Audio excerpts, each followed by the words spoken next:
At the Democratic debate last night, PBS framed a question about taxes from a right-wing perspective, and this drives me crazy because they don't even know they're doing it necessarily, but they're buying into many right-wing premises here, and they're just presenting it as if it's objective fact. And it's really not. It's really not. So it's frustrating, but Warren handled the question pretty well. Take a look.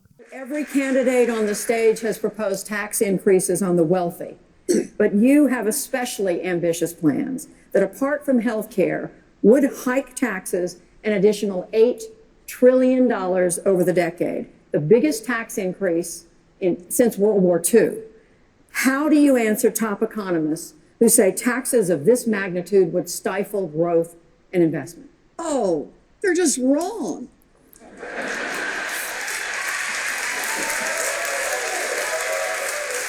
Let's start with a wealth tax, the idea of a 2-cent tax on the great fortunes in this country, $50 million and above. For 2 cents, what can we do? We can invest in the rest of America.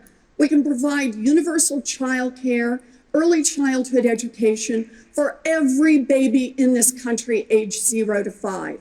Universal pre-K for every 3-year-old and 4-year-old, and raise the wages of every child care worker and preschool teacher. We can do even more for our public schools, for college graduates. We can cancel student loan debt. But think about the economic impact of that.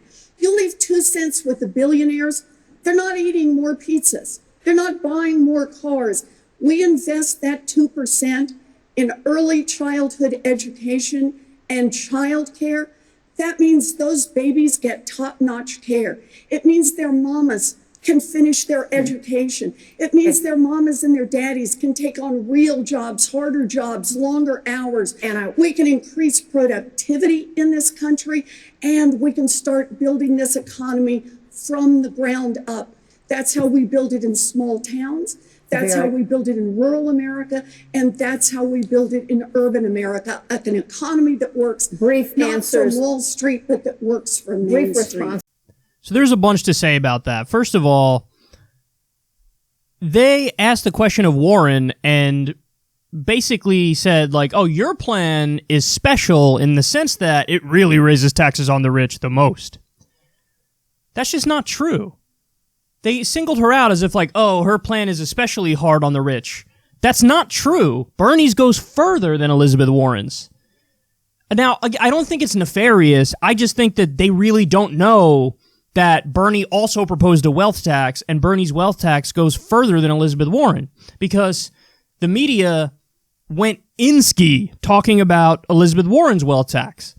There were so many articles about that, and then when Bernie released his detailed plan, and his plan went further than Warren, it just didn't generate that much press coverage, and now we've had multiple questions at these debates where they're basically like, Warren, you're the one who has proposed a wealth tax, and, I've seen headlines like, billionaires go after Warren's wealth tax, and it's like they omit Bernie, but his wealth tax goes further than Elizabeth Warren, so it's kind of frustrating that she's singled out as if, like, now you're the toughest on the rich.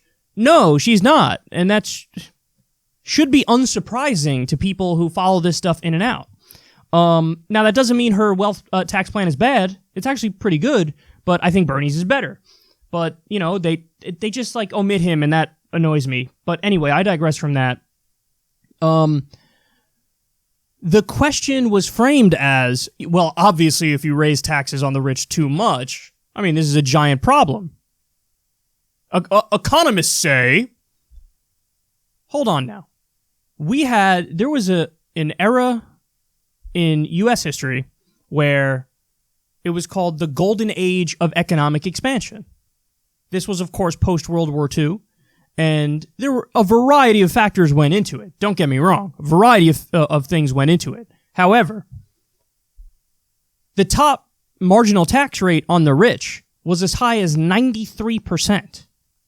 Now, listen, don't misunderstand that, because a lot of people hear that and they think like, oh, the government is going to take 93% of your income.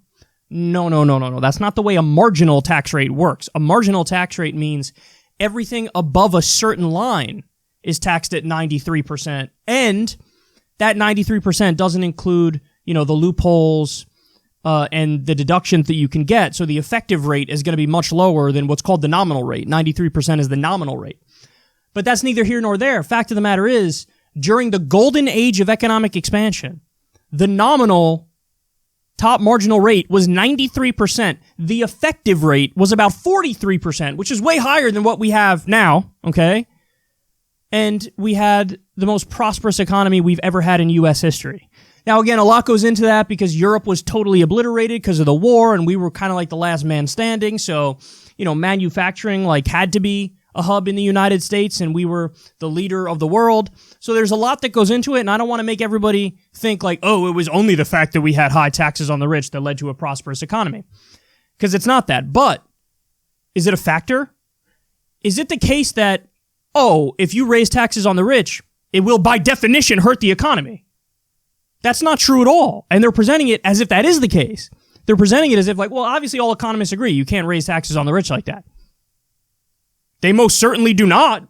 And in fact, there's a really sound economic argument that if you raise the marginal income tax rate on the rich, but you have a corporate tax rate that's lower, so let's say your marginal top tax rate is 45% on the rich, but you have a 25% corporate tax, what are you doing with all those rich people? You're incentivizing them to keep their money in their corporations, in their businesses, which then leads to growth of those businesses, which then leads to more hiring, so on and so forth. So, it's just really weird that they always portray, higher taxes are by definition bad. What we're talking about here is, as opposed to a trickle-down economy, a trickle-up economy. And you hear Elizabeth Warren lay out there in detail the fact that redistribution of wealth is absolutely necessary. Everybody believes in redistribution of wealth to one extent or another. The question is just, where do you draw the line? Where's a reasonable place to draw the line when it comes to redistribution of wealth? And obviously, if you raise taxes on the rich, whether it be in a wealth tax, which impacts the entire net worth, or whether it's just an increase in a marginal tax rate, you then have funds that you can use for either Medicare for all, or free college, or, paid time off. You could have a variety of programs that redistribute. And as she rightly points out, at a certain point, when you have mega wealthy people, if you give them a tax break, that money just, makes money and in many instances sits in their bank account. Whereas if you give more money to people at the bottom end or in the middle, they immediately have to spend it. Because a lot of those people, usually they're back on bills a little bit and they got to pay off their bills and, oh my God, hey, we finally got some disposable income. Let's take a vacation. So you have a multiplier effect where, there's this reverberating impact of raising taxes on the rich and redistributing that is beneficial for the entire economy. You get the economy going more. So it's just... And then there's also the flip point of this too, which is massively important, which should be common sense at this point, but unfortunately it's not treated as that, which is every time in U.S. history we've done, you give it whatever name you want, trickle-down economics, Reaganomics, voodoo economics, these are all different names that it's been given over the years.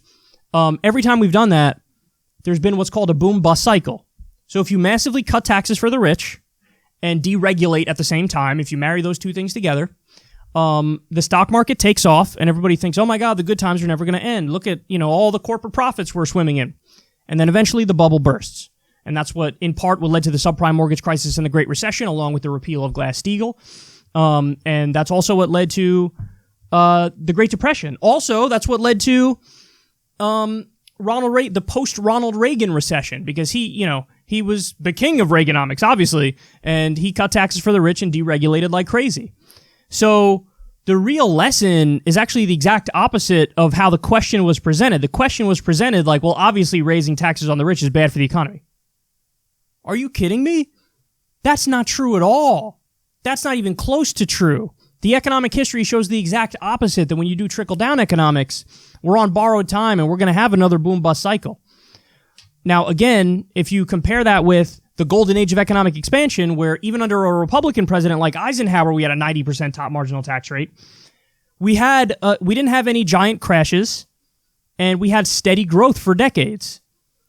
because there was no bubble. It wasn't fake growth.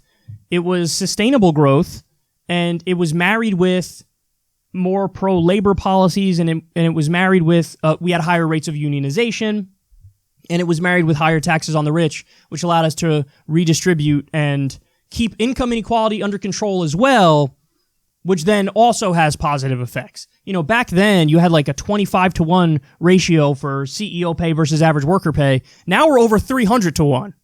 If you think that doesn't have long-term negative effects on the economy, I got a bridge to sell you. So if anything, everything I've ever read about economics says the exact opposite, that you should have a system where you have a progressive tax rate and you have a higher marginal rate on the rich, of course, and that has many positive effects. And final point is, you do know that Canada, for example, was able to withstand the biggest brunt of the Great Recession. Why?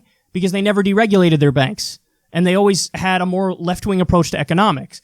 Some of the Scandinavian countries totally weathered the subprime mortgage crisis and the Great Recession. Why? For the reasons you would expect. They regulated the financial industry, and they've always had much stronger progressive tax systems, and these social democratic programs work, but they're presented by PBS as like, well, obviously we all agree that doing left-wing economics is terrible, right? All economists agree to that. What? What are you saying? And Elizabeth Warren said, well, they're just wrong talking about the economists. I would have said, tell me which economist you're talking about. Because certainly the ones I've read, Gabriel Zuckman, for example, Emmanuel Saez, I think his name is, they say the exact opposite. Thomas Piketty's another one. They say the exact opposite. So what are you talking about? I mean, who are you citing? Like Art Laffer, who's famously been wrong about everything? Are you citing the goofy CNBC host who's into economics? Larry Kudlow? Is that who you're citing? Or are you citing like, I don't know, von Mises or Hayek or Milton Friedman? Like, who are you citing? Because they presented it as if it was fact, and it most certainly is not fact.